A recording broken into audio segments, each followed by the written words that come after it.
ఒకటనుకుంటే వెలుగులోకి మరొకటి వచ్చింది. తాజాగా ఇప్పటిదాకా చంద్రబాబు నాయుడే స్కిల్ డెవలప్మెంట్లో చాలా పెద్ద పాత్ర ఉందని అనుకుంటున్న వాళ్ళకందరికీ కూడా ఊహించని మరో కొత్త నిజం కూడా వెలుగులోకి రావడం గమనార్హం. టీడీపీ ప్రభుత్వ హయాంలో అప్పటి ముఖ్యమంత్రి చంద్రబాబు పక్కా పన్నాగంతో చేసిన ఒక పని ఏదైనా ఉందా అంటే అది స్కిల్ డెవలప్మెంట్ కార్పొరేషన్ పేరుతో జరిగిన ఒక పెద్ద కుంభకోణం అనేది మనం చెబుతుంది కాదండి, సిఐడి నిగ్గు తేల్చిన భారీ నిజం ఇదంతా. ఇప్పటికే ఈ కేసులో చంద్రబాబును అరెస్టు చేసి రాజమహేంద్రవరం సెంట్రల్ జైల్లో రిమాండ్ ఖైదీగా 52 రోజులు ఉంచడం కూడా దేశవ్యాప్తంగా పెను సంచలనం సృష్టించిన విషయం మనందరికీ కూడా తెలిసిందే. అయితే ఈ కేసుకు దర్యాప్తునకు సంబంధించి సమగ్ర వివరాలతో సిఐడి విజయవాడ ఏసీబీ న్యాయస్థానంలో గురువారం ఛార్జిషీట్ దాఖలు చేసింది. అయితే ఈ ఛార్జిషీట్లోనే ఊహించని చిత్ర విచిత్ర పేర్లు మనం వెలుగులోకి రావడంతో అంతా కంగు తింటున్నారు. ఈ కేసులో చంద్రబాబే ప్రధాన నిందితుడు A1గా చేర్చగా రెండో నిందితుడు A2గా అప్పటి కార్మిక శాఖ మంత్రి అచ్చెన్నాయుడు పేరు రావడం ఒక్కసారిగా కంగు తినే అంశంగా తెలుస్తుంది. దీంట్లో అచ్చెన్నాయుడు పాత్ర లేకుండా ఏది కూడా ముగించదు. వారిపై IPC section 120B, IPC 166, 67, 418, 420, 465, 468, 471, 477, A, 409, 201, 109 red with 34, 37తో పాటు అవినీతి నిరోధక చట్టం సెక్షన్ 13/2 రెడ్ విత్ 13/1C కింద అభియోగాలను నమోదు చేయడం జరిగింది. జర్మనీకి చెందిన సిమెన్స్ కంపెనీకి తెలియకుండా ఆ కంపెనీ పేరుతో ఒప్పందం తెరపైకి తీసుకువచ్చి పూర్తిగా నిబంధనలకు విరుద్ధంగా ప్రజాధనాన్ని కొల్లగొట్టిన విధానానికి సిఐడి ఎట్టకేలకు ఛార్జ్ షీట్ పేర్కొంది. ఈ ఛార్జ్ షీట్లో A1గా చంద్రబాబు ఉంటే A2గా మన అచ్చెన్నాయుడే ఉన్నాడు. పార్టీ లేదు బొక్క లేదు అన్నావు కదయ్యా, ఆ బొక్కలో నువ్వు కూడా పాత్ర ఉన్నావా అంటే ఇప్పుడు అంతా విరగబడి నవ్వుకుంటున్నారు. ఇప్పటికే టీడీపీలో అచ్చెన్నాయుడు పాత్ర పూర్తిగా శూన్యమైపోయిన పరిస్థితి మనం చూస్తున్నాం. ఎక్కడ ఎవడు కూడా అచ్చెన్నాయుడు రాష్ట్ర అధ్యక్షుడు అనేటట్టు కూడా గౌరవం ఇవ్వడం లేదు. అలాంటి పరిస్థితుల్లో ఇప్పుడు కొత్తగా స్కిల్ స్కామ్లో అచ్చెన్నాయుడు A2గా చేర్చడంతో అంతా కూడా బిక్కుమంటున్నారు. 330 కోట్ల విలువైన ప్రాజెక్టును 3300 కోట్ల ప్రాజెక్టుగా కనికట్టు చేశారు. ఒప్పందంలో పేర్కొన్న ప్రకారం సిమెన్స్ కంపెనీ వాటా 90% నిధుల్లో ₹1 కూడా వెచ్చించకపోయినప్పటికీ ప్రభుత్వ వాటా మాత్రం 10% నిధులను జీఎస్టీతో సహా 371 కోట్ల నిబంధనలకు విరుద్ధంగా చెల్లించారనేది ఇక్కడ అడ్డంగా తేలిపోయింది. అందులో 241 కోట్లను షెల్ కంపెనీల ద్వారా చంద్రబాబు కొల్లగొట్టారని సిఐడి ఛార్జ్ షీట్లో ప్రధాన అంశాలు. ఇంకా ఒక విషయాలు చూద్దాం. 2017లోనే బయటపడిన ఈ ఘటన.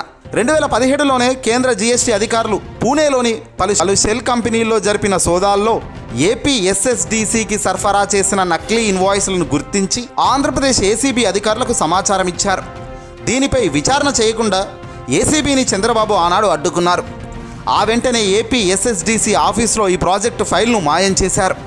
2019లో పూణేకు చెందిన ఓ సామాజికకర్త ఈ కుంభకోణం గురించి రాష్ట్ర ప్రభుత్వానికి సమాచారం ఇవ్వగా దాంతో వైఎస్ఆర్సీపీ ప్రభుత్వం సిఐడి ఆధ్వర్యంలో ప్రత్యేక దర్యాప్తు బృందాన్ని సిట్ను నియమించింది.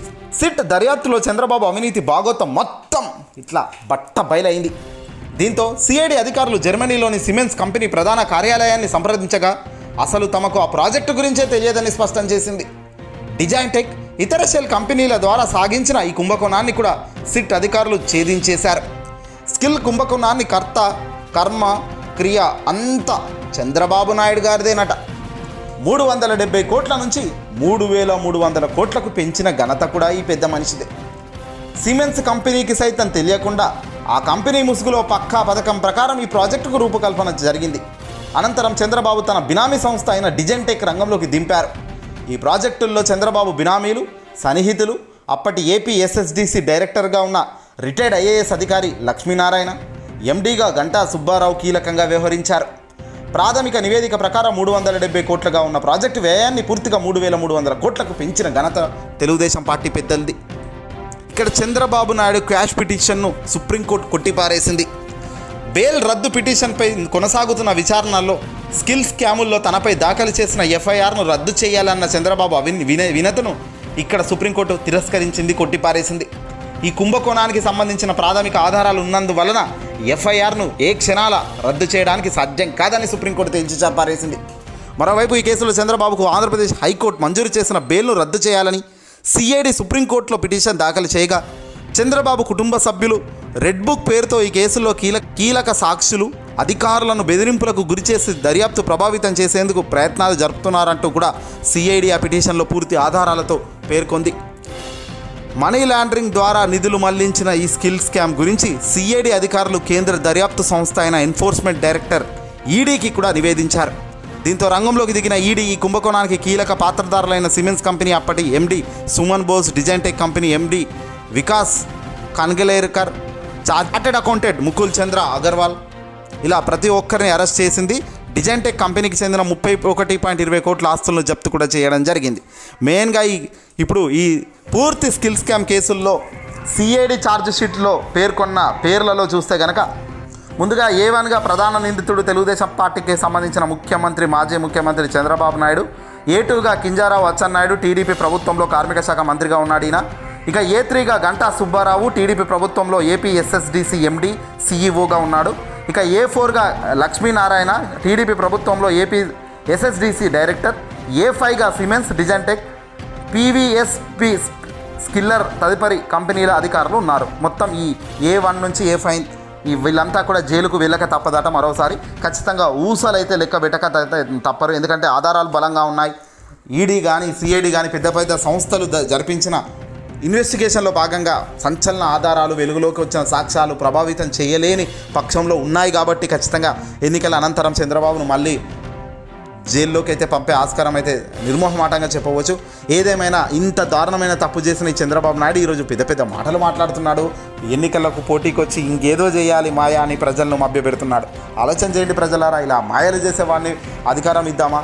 ఏ మాయ లేని జగన్మోహన్ రెడ్డి గారిని అన్యాయంగా 16 నెలలు జైల్లో పెట్టి హింసించిన వ్యక్తిని ఆ రాజు అందరినీ ఎదిరించి ఆయన ఈరోజు నిలదొక్కుని ప్రభుత్వం నడిపిస్తూ గొప్ప స్థాయిలో మన ఇంటికి ప్రతి మంచి చేరుతున్నప్పుడు మనం ఎందుకు జగన్ గారి వెంట మరోసారి ఉండకూడదో ఆలోచన చేయండి, ఎందుకు ఓటు వేయకూడదో ఆలోచన చేయండి. ఏదేమైనప్పటికీ కూడా అచ్చెన్నాయుడు పాత్ర ఇందులో పెద్దగా ఉందనేసరికి అంతా బిక్కుమంటున్నారు. చంద్రబాబు, అచ్చెన్నాయుడు ఇద్దరు ఒకే జైల్లో ఉండి ఎంజాయ్ చేయండి అంటున్నారు అంతా కూడా. ఈ వీడియోని అసలు లైక్ కొట్టి షేర్ చేయండి.